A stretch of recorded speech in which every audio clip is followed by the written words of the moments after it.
Welcome home. We are WNST, AM 1570, Taos, Baltimore. We are Baltimore positive. We are positively here in beautiful Catonsville, right across from the fire department. We're at it's Beaumont, the Beaumont, near Beaumont Avenue. Google it up. It's a beautiful place, right across from State Fair in El Guapo. I've had a delicious lunch start. I had a little chicken pesto wrap kind of thing. We're doing the Maryland Crab Cake Tour. It's all brought to you by our friends at the Maryland Lottery. This is the first ticket. This is Ticket 00, Back to the Future, calling out the DeLorean. And top prize is $10,000. So I'm giving these away. We'll be on Wednesday at Cooper's North in Timonium by the racetrack. And then we're going to be at Coco's Pub in Laurelville on the 30th. And in White Marsh at Red Brick Station, drinking some blueberry ale on the 7th of May. My Kimosabi, lifer friend, rock star buddy John Allen here, playing M3 with David Lee Roth. Hey, look at all the people here tonight. Give that girl a backstage pass, yeah. How are you? What's Stone Horses on the road, right? Back out, and then we got the Child's Play thing happening here. You're busy, basically, right? Yeah, pretty busy. Yeah, we did the Stone Horses tour with Steel Panther before Christmas, right up to Christmas, basically. All over the East Coast, right? You were like in 7 or 8 states, like all sort of places, right? Yeah, we went as far as into the Midwest, Minneapolis and Milwaukee and Chicago and Boston, all the House of Blues, like great venues, great Live Nation. I mean, a lot of people, some people, gripe about them. They were so good to us because we were considered a baby band, and they had this program called On the Road Again. And they slid us an extra $1,500 almost every show that we did on that. Every Live Nation show that we did was one of those shows. And it was a really nice surprise, to help us out with gas and everything. And wound up, we were able to get a tour bus the second half of the tour. And it's really saved me because I was exhausted. Well, I was going to just in a general sense, when a band gets to you're a youngish band, you're a guy that's been in a couple of bands, you're trying to establish a band, there's no more record companies, you're trying to get played in internet places and even, heritage places like 98 Rock or whatever, 100.7 to pick your song up or play you or have you in the studio or talk about it. But then there's the act of going out on the road. Right. And 10 years ago, this is a long time ago in our age, but 10 years ago I did 30 ballparks in 30 days. And, relying on Southwest Airlines, relying on rental cars, relying on the games that actually happen and the weather, hotels, back. That's a different kind of like what George Thorogood did 100 years ago, 50 states, 50 days, which was the inspiration for me to do it. I did radio in certain cities in certain ways in my hotel room, and I organized it all for a month. And when I came home, I was so exhausted that I didn't even go to the Rush last shows ever that they ever did was that summer. I was just like, I'm home. I'm not going anywhere. And I love airplanes. I like traveling. I'm not a bitchy traveler. I'm not bitchy when the room's not ready. I'm not bitchy when the flight. I don't bitch about that. I mean, I'm good. I feel like it's one of the great modern things to see the world. But at this point, to get on a tour bus and go around for any band that I ever see that does it, that's over the age of 40, just period, right? No matter how old you are. Go-Go's are out touring right now with Gina, right?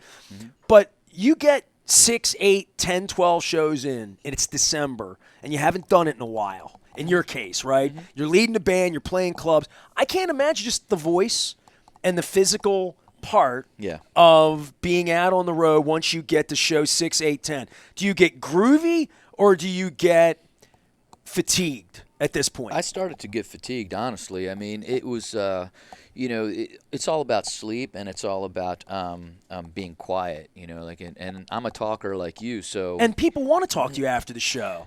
And unfortunately, I'll pound caffeine before the show to have energy for the show, and then like you come off stage and you're wide awake, and it's the middle of the night, and so I'm happy to talk. And you're on a bus. I'm happy to talk to people at that point. Yeah. Well, then when you get on the bus, it's a different story. I was actually able to sleep. It was a savior, but I will say that, bus living is not as glamorous as people think, especially the older you get. I mean, when you're 18, 19, 20 years old, it's like, wow, this is great. But even then, it kind of the luster wears off rather quickly, especially if the toilet, like system backs up and you start smelling the. It smells like you're driving around in a or your guitar player eats too many onions in a 40-foot outhouse. Basically, is what a tour bus is like sometimes. Like we were just talking before air about Bon Jovi when I was with SR-71. We did the Bon Jovi tour. Those guys did it a lot differently. They would set up a hub and say, like, if we were doing a bunch of Midwest dates, they would set up in a luxury hotel in Chicago, and then they would take their little G6 or whatever jet it was, and they would fly to the different Elton locations. John did that. He would either live in Las Vegas or Atlanta, and he would fly to all the shows, right? I think Zeppelin were the first ones to do that. So it was like we started the tour on the West Coast, and they set up in San Jose or something, and then we're tour busing it. There were a couple of shows out there in the West where those cities are really far apart. We just barely made it to the gigs. We got there at 6:30, threw the gear on stage and hit stage at 7 o'clock for our 25-minute set or 20-minute set. But drive 20 hours, play 20 minutes. Oh my God, yeah, it was great. Well, John Allen is here. We're at Beaumont. It's all brought to you by the Maryland Lottery. M3 is up. So give us status of Stone Horses, give us status of Charm City, give us status of all of these, no, not Charm City, but Child's Play, and putting this thing together because Child's Play plays twice a year, but it's not like, hey Nick, well, see you at the show, just be there. I mean, this is an annual thing that you're doing now to honor Brian. I think to bring Essex and Dundalk together and everybody that loves Baltimore. Represent Baltimore, yeah. Well, it really is. I mean, now the Kicks is gone. I got a good Kick story for you. But now that it's over, you feel some responsibility in doing this thing. And the M3 thing, you've become part of the furniture. And I know I've known him a while. This was important to you to be on the M3 thing, right? It went on for 20 years. Then you're like, I want to play that, right? Yeah, it only took 13 years for them to put us on. But no, yeah, it's great. It's it's an honor for the band to be included on the M3 festival and on the stage. I mean, we're on Saturday. People get there early to see you. I know I've been that guy a couple of times, right? Yeah. It's great because the first time we were on even earlier than we're going to be on this Saturday, and people got there early. So we get together and we rehearse the shows, beforehand. I mean, we're not just showing up. We're putting time in to kick off some, knock the rust off and everything. No offense to you, but it always shows with Nick to me. Yeah. When Nick plays, it's very obvious he's in a zone to playing because he's not out playing every day, right? In a general sense, he has to pick the instrument back up, get familiar with things, get comfortable. I mean, I see this with Tommy Conwell's band last week. They're a band from the 80s. They play twice or three times a year. Tommy's like, it's like riding, but they sound check on the day of the show. They walk in the day of the show and they run the whole set. I watch them do it down at Dewey Beach. I don't know how every band does it, but I think for fans to show up and say, Child's Play, we're here, and it feels effortless for you. And for when we hear the songs, but I'm like, it's not effortless. I know you, and it's just not easy to do. Yeah, I mean, we don't play that much, and we hadn't done it for a long time, especially right before Brian passed. We weren't playing hardly at all. We hardly did any. We had done some reunion shows, and it sort of ran its course, and we stopped. And now Nick and I, were doing Charm City Devils, so we were still playing, but I wasn't playing drums. On the M3 show, I'll sing for the first half. Since Brian passed, and then the second second half we bring Larry Hinshaw out, the original singer for Child's Play. You have such history with these guys, man. It's a beautiful thing. It really is. It is. We get together and we talk about the old days and the old clubs and the stories. But that transcends to people like me that were in your orbit, in your space at that point. And I damn well forgot. I brought these for Chad Wiesling because I have your liner notes. You thanked me on the Child's Play liner notes. Nice. when Jack Dean, wrote. I'm not the first one, even though it's Aparicio with the A, but I'm among the people that you thanked back in the day. So. I don't know how many people are still alive, or all of us. We would try to get together, but I think this is sort of a homecoming. It's a bit of a Hammerjacks reunion, really. I mean, that's what M3, right? I mean, and it's something you've attended. It's something you've gone to as a fan. And I saw something. So I've known John longer than he wants to admit that I've known him. But back when we were kids, he came to school one day and he said, "There's this great band, man. They're on MTV. They're unbelievable. They're called, now look, it's ACCEPT, but it's not accept. It's accept. And they got this drummer, and he's like, double bass. You told me all this back when we were kids. You're on a bill with them this week, right?" We are on the bill with them, yeah. I don't remember this instance that yet. You introduced me to so many rock bands. You were the reason that I saw Def Leppard doing, Let It Go and High and Dry, and that you were like first on that. Yeah. But Accept was a band I only knew about because of you. Yeah. And I remember seeing their album in Highlandtown right behind the Saxon albums and all the other hard metal, as John Stedman would say. But you don't remember this. I don't remember telling you about it, but I remember buying that first. It was Balls to the Wall. No, it was Restless and Wild was my first Accept record, and it was great. The cover were two flying Vs, like balanced together, and they were in flames against a black background. And you don't remember introducing me to this? I don't. I was moved by this because before you got here, I went through. I'm like, who's on M3? All right, we got the Sebastian Bach and. Accept. I bet John doesn't remember that he told me about Accept. I don't. No? I don't. No. And it shames me to say this, but I didn't discover Metallica or Raven until Doug Bennett.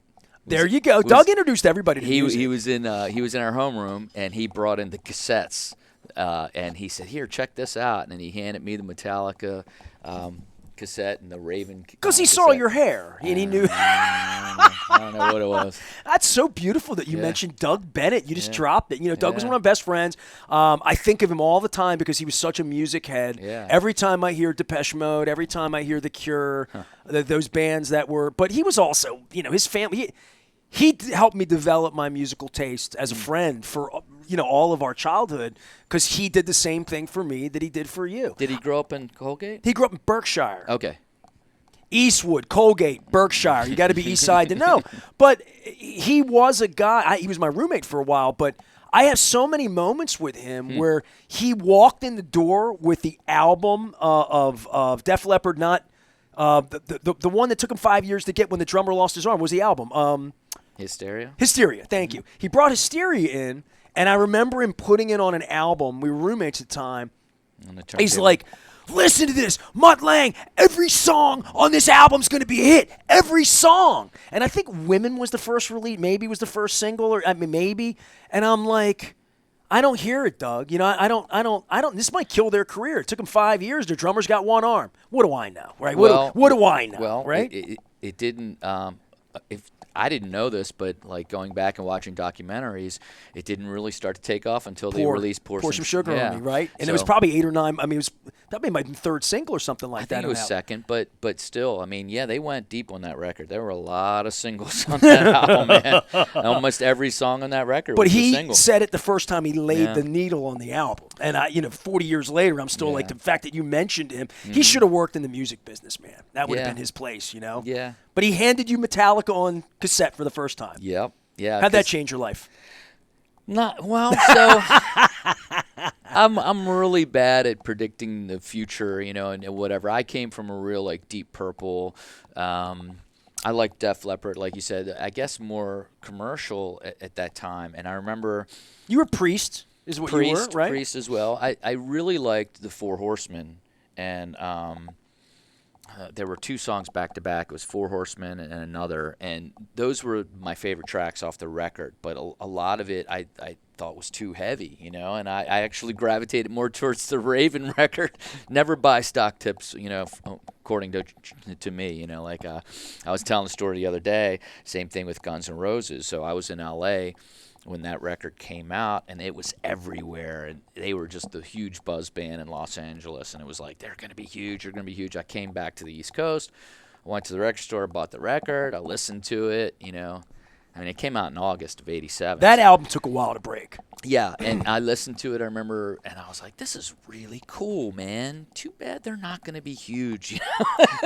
Like, Little do we know. it took a year and a half, 2 years, and bam, it's just an amazing, amazing band, amazing record. What was your gateway then? Deep Purple? You would say that's the middle. So for me, there was Kiss. It was Kiss and first. then Aerosmith. Those were my two bands. And then Van Halen.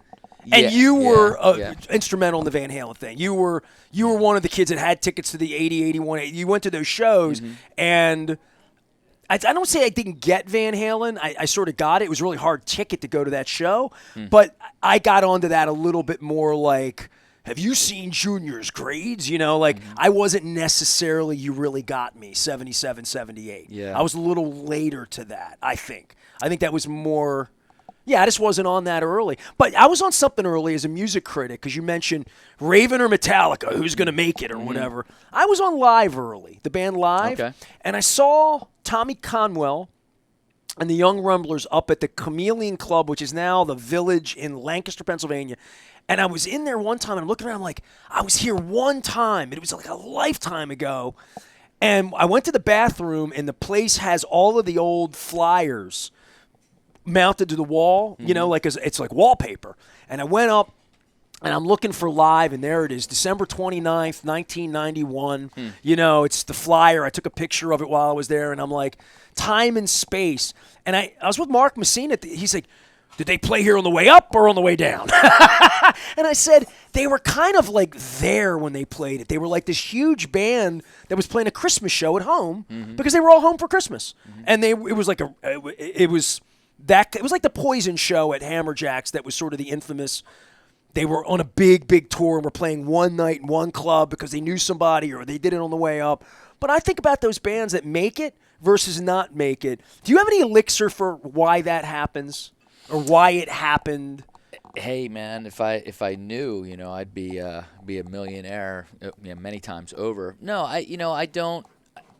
There's so many things that I think can go wrong from the very inception of you've got a kernel of a song idea to you present it to the band and the band can mess it up and then if they don't mess it up, the producer will mess it up, right? If the producer doesn't mess it up, maybe the mixer will mess it up or maybe the master guy will mess it up and then the record you turn it into the label and then oh my gosh, maybe the label will get it, maybe they won't. Or it's like Billy Joel's Turnstiles where they just turn everything up a half a step and he hears it for the first time and he's like, oh my God, they recorded it the wrong speed. Literally, that's a true story for him. Oh, yeah. Where his voice sounds like that. That's right. He's flying. They sped it up. Yeah.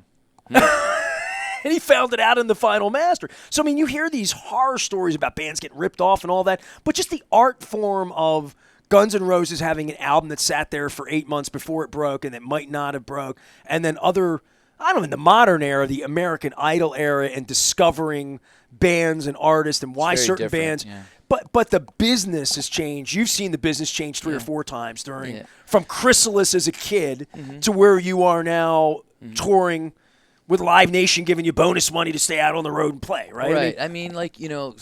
From my experience, it always seemed like the bands that got signed by the president of the label or somebody very high up were the priorities. That's what we were always under the impression that, there were bands that were signed that were going to be the priority bands, and then there were bands that, God knows why, they got a deal, maybe because somebody at the label really liked them. But then, maybe they turned in a record that was just undeniable. I don't know the Guns N' Roses story. I know their A&R guy, signed them, and I think they went out there and they really just killed people on the road. I saw them here at Hammerjacks, and they were phenomenal. And they also started doing press where they were the bad boys of rock and roll. Every story that I read in Spin magazine, it was about them, having fights or whatever. Well, it's like Ozzy biting the head off the bat, right? Literally. Yeah. And show business, baby. And they had a great record. They had a fantastic, undeniable record. So, that's the elixir, right? All that. Child's Play, we were signed originally by the president of the record label. We thought, man, we got it made. And we were in the studio here in Baltimore recording our debut album when we got word that they fired the president of our label. And we were like, uh-oh. And then our manager was We like, thought we were a priority, right. right? And our manager was like, don't worry about it. The vice president, Jeff Aldridge, he loves the band too, so we're fine. 2 months later, they fired him too. Did I meet him on the boat that night? Was he on the love No, boat? he was gone by then. So we were like, okay, great. So that happens a lot with bands. They become orphans, at labels.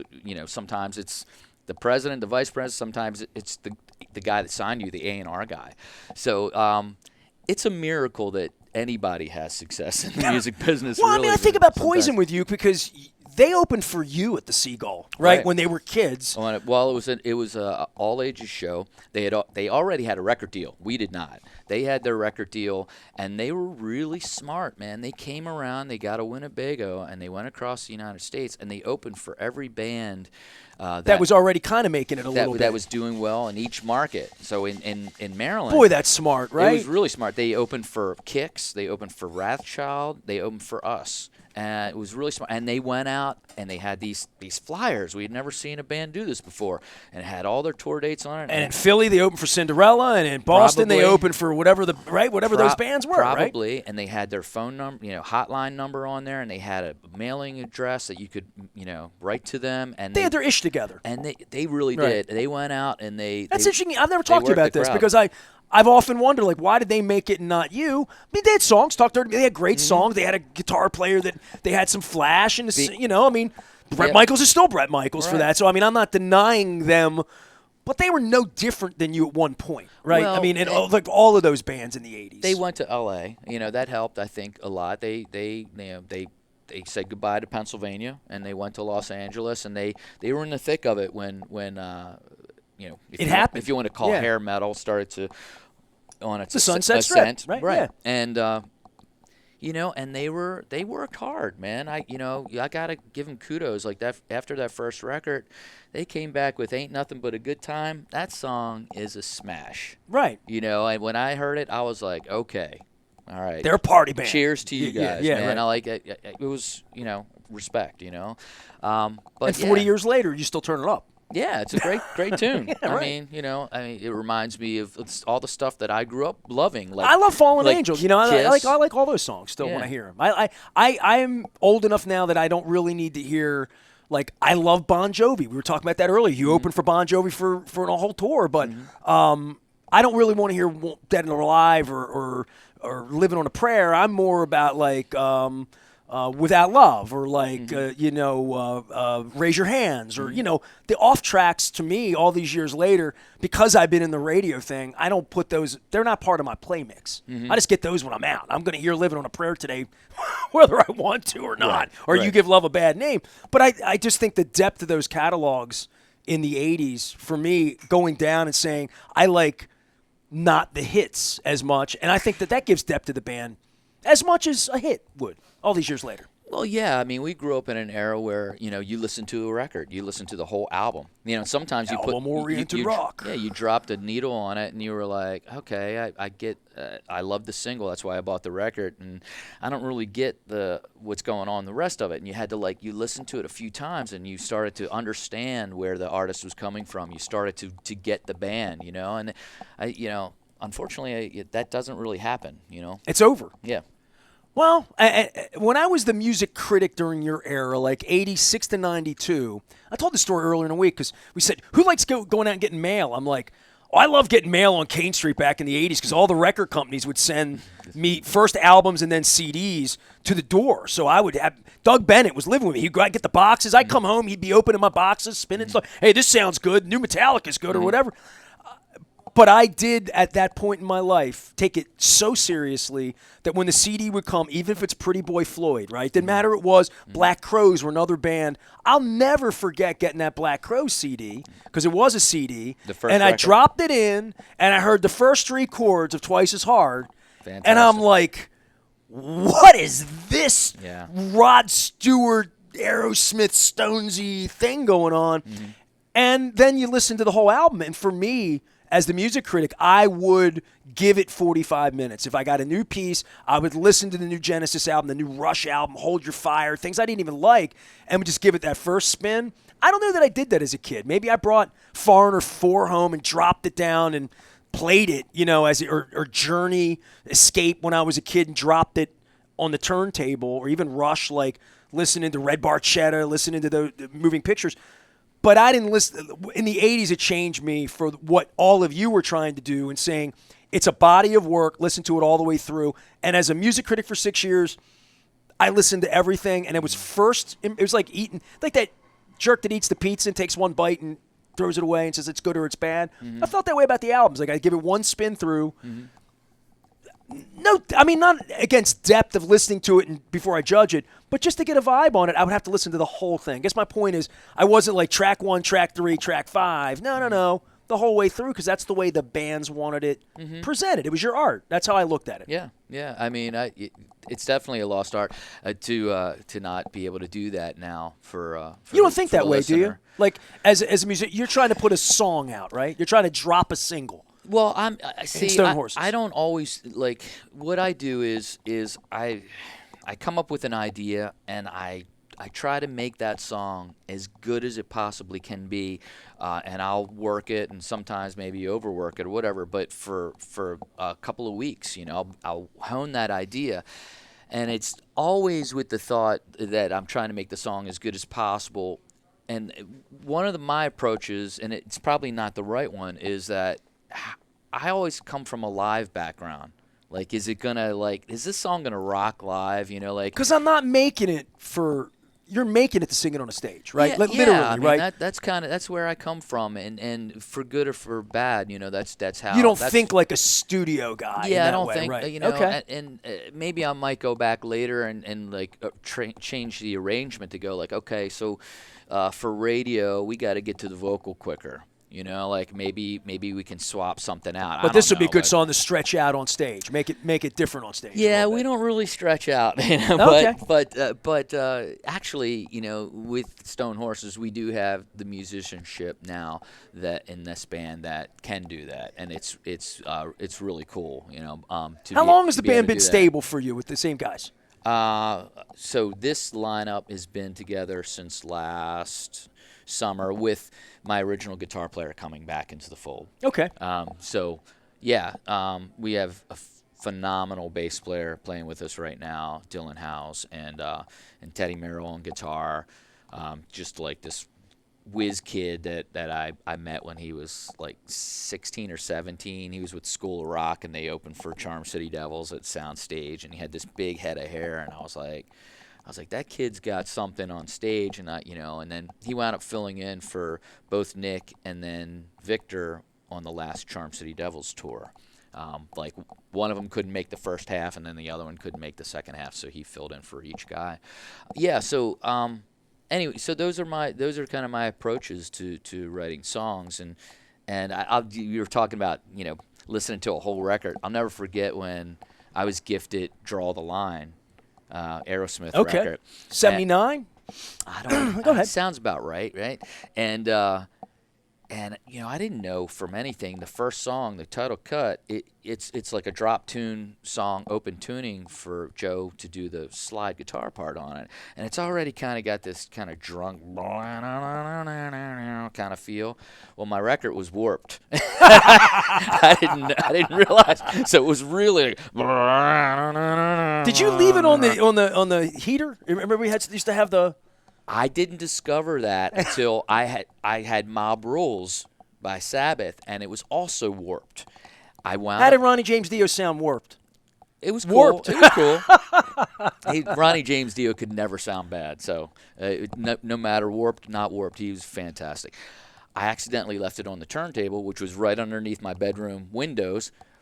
My room faced the south. So I left it on the turntable for like a week one summer. Flattened the thing out, man. It was perfect after that week. I put the needle on it. It was a surprise. I had no idea. I was like, oh, I saw that tour at fixed the it. arena, the Mob Rules tour. I did too. John I Allen was is. there. We did it all together. John Allen's here from Stone Horses. M3's getting going at Merriweather next week. They are kicking off Saturday. David Lee Roth, Sebastian Bach. By the way, in this restaurant here, Donnie McCafferty, who will be here a little later on, whose grandfather was the Super Bowl V head coach for the Colts and won the Super Bowl. I came in about 3 months ago because my wife and I we sit right where Chad's sitting. We usually sit right over there because I stand when I eat. I'm like a horse, stone horse. He said to me the other night, Sebastian Bach walked in here and sat at that table with his band and ate steaks. And he's like, I said to him, "How did you find out about us?" He's like, "Oh, we were over at the airport and we Googled and said you guys had the best. You're the best restaurant in the area." Nice. So we came over, and he said it was really quiet in here. There weren't a lot of people here that night. He said he sat over there, couldn't have been the best. He was the best guy ever. Mm-hmm. So when Donnie comes, Sebastian Bach has dined here in the last 6 months. So nice. He's playing. I don't know anything about him other than when they opened Skid Row opened for Bon Jovi. He just used F-bombs on stage a lot. Remember he was very effed up at that point. But he has had this incredible longevity. We talk about people of that era in MP3 or M3 to open up. There's another guy there that had a band of that era that did some good things, but not Bon Jovi things, but still good enough, like Twisted Sister last year and Dee Snider, that people don't forget this stuff. And Bach's a working musician to this day. He is, yeah. I mean, Skid Row. I mean, think about like how many they had a lot of hits. You know, like that first record had like, I remember 3 or you 4 as hits. an eternal song. Oh, it's incredible. And then the second record as well. So, yeah, so Sebastian kicks off the Friday night at M3, and then maybe he'll be in for dinner here Thursday. Maybe I don't. I know he knows where this is. He'll come back. Yeah, absolutely. But yeah, so then Saturdays, us and the lineup, like you said, it was David Lee Roth headlining. Accept. Are you going to meet the guys in Accept and tell them how much you loved them when you were a kid? Is it still have the same drummer that you loved, or no? I don't know. I think that it is the same. Well, you should drummer. go give that guy love. I know. You should. You should tell him that you. I know this to be true. If you don't remember it, I remember it. No, you remember everything. That first record with the not first record, Restless and Wild, the first record I purchased with the double kick drum. And kick drum. There it is. See, the first song, I was blown away. I didn't even know what the hell that was. My brain was like, and it was a big deal. I'm glad I reminded you of that because that would be something in life and. You would have said to me at that point in our lives that you would one day have your band open for you would be like, you would accept that life. You would think that's good, right? Yeah. Well, Chad's here. He is an agent to the Stars and Josh Jacobs. He's headed to the NFL draft next week in Green Bay. Take a jacket. And John Allen is here. I'm going to have them sit together because he's a Hagerstown with rock and roll. But for both of you, I'll end with this and begin with this. I went to see Tommy Conwell and the Young Rumblers at the Chameleon Club in Lancaster the other night.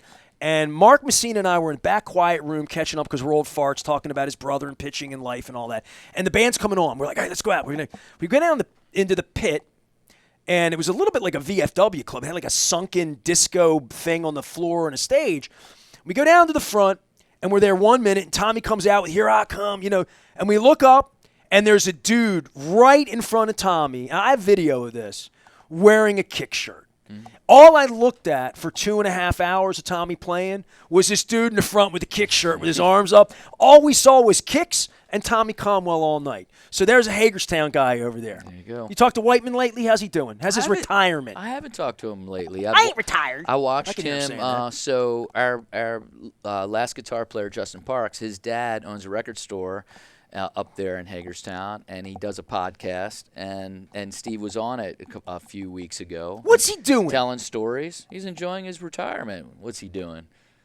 Well, they should come back and shake their ass for me next week with you. If you can shake your ass, he cut all his hair off.